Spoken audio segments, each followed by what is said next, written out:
Hi everyone, it's Simon Keeling here at weatherweb.net. It's Tuesday the 15th of September. Thanks again for watching. This is your look ahead video. Don't forget that we can send an email through to you when this video is updated. Just send an email through to generalweather-subscribe at weatherweb.net and we can add you onto that list. Don't worry, we don't pest you with emails. We just let you know when the video is updated.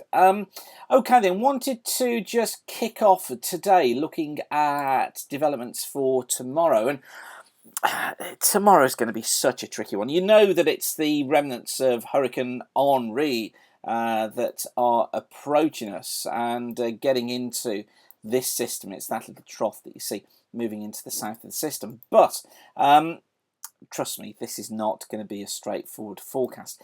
This is the comparison charts of the GFS from weatheronline.co.uk, and they're all focused on 12 o'clock tomorrow.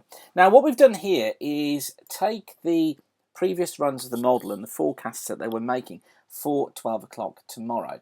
And this is the forecast from 12 o'clock today. That's from 6 this morning, midnight last night, 6 o'clock on Monday evening, all for midday on Wednesday.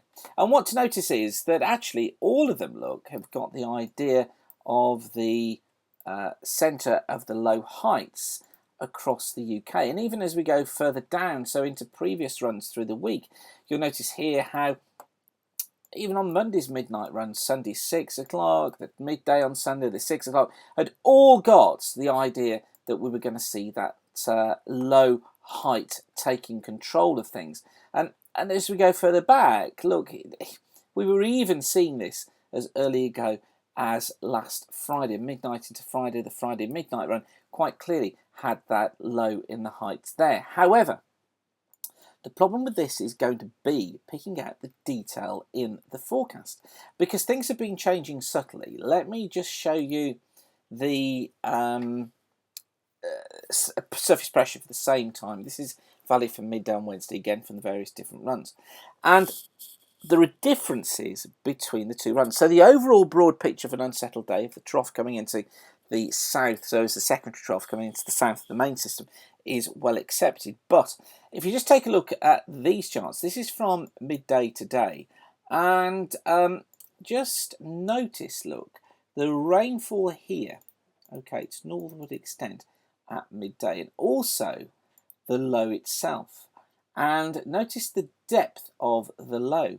We've got a broader signal here for the low to be around about 980 millibars, whereas on the 6 o'clock run from this morning, yes, we'd still got the centre in there at 980, but the area affected by that 980 is much broader on the latest run of the model.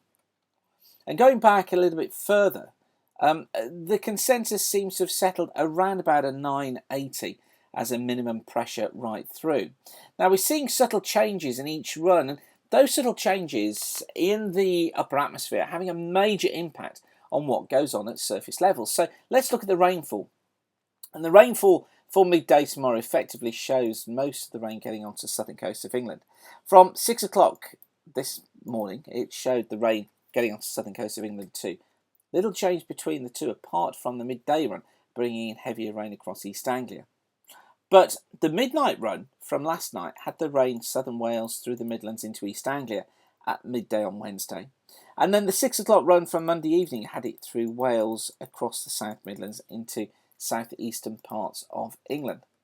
And then going back a little bit further, the midday run from Monday had the rain right across Wales, across much of the Midlands into southeast England, and the 6 o'clock run from Monday had the rain southern Wales through the Midlands up into northeast England. So you see that there's quite a significant change between the various models, even though the overall story, so the various runs of the models, even though the overall story is very similar.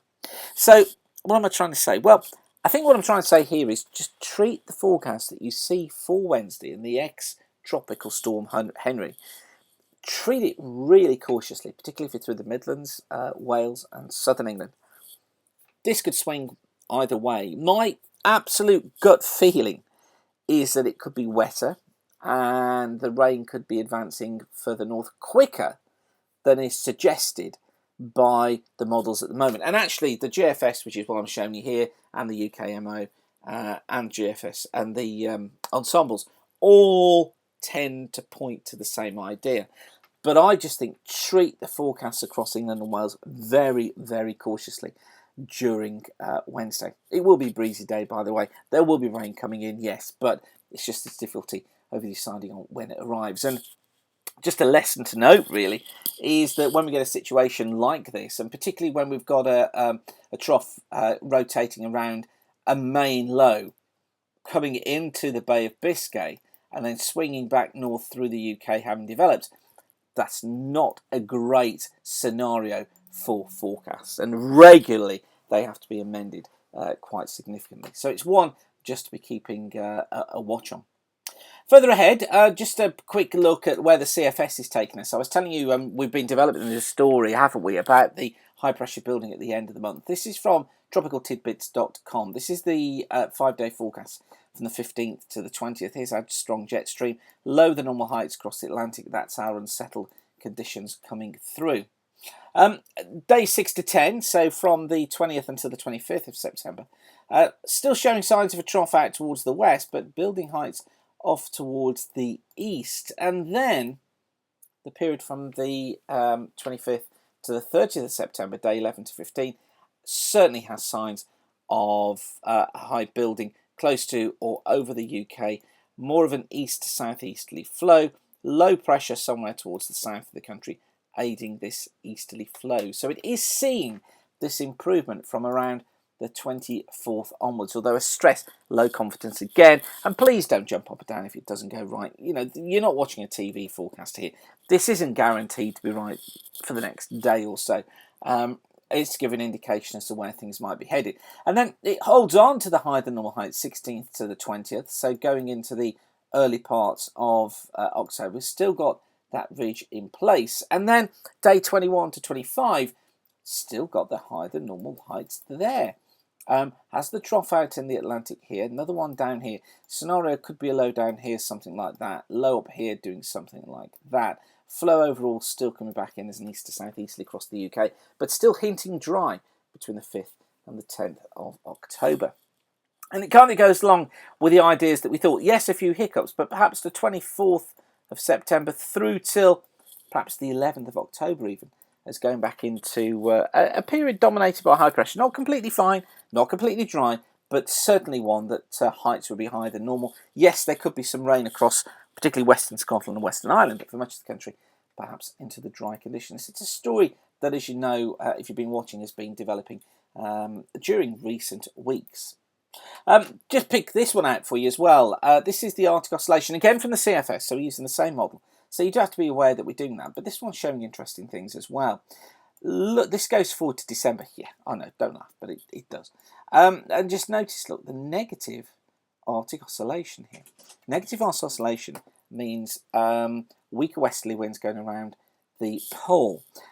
Individual runs of the ensemble, so the later runs, tending to peak in certain places and tending to get the westerlies back in, but there's this overriding theme of deep drops in the Arctic Oscillation. Compare that with the NAO, and this is the one that we look at for the winds across the Atlantic and the flow across the Atlantic. That kind of hovers around negative to neutral territory, which hints that the westerly flows are weaker across the Atlantic as well. So it's certainly trying to see this idea of higher pressure trying to get in and being more dominant, and the heights being higher than normal.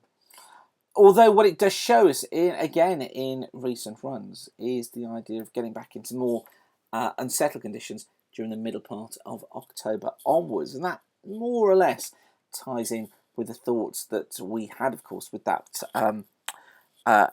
moderate El Nino year comparison that I was showing you. It certainly ties in more with that.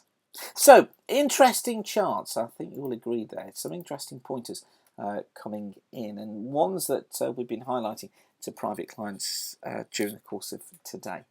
Now, if you want more information, more detail for the next couple of days, then go and take a look at Gary's Fast Forecast for all the information that you need. Farmers amongst you, and I know there are many who watch the video, you can go to farmersweather.co.uk. Our daily forecasts are updated by 12:30 at that site. And pilots who are watching, you can go to flyer.co.uk/weather, and that will take you to the Flyer Weather channel where you'll get the latest forecast video online. Okay, so lots for you to do, lots for you to see, and I'll leave you with that and say for now, thank you again for watching. Keep the sun shining, and bye for now.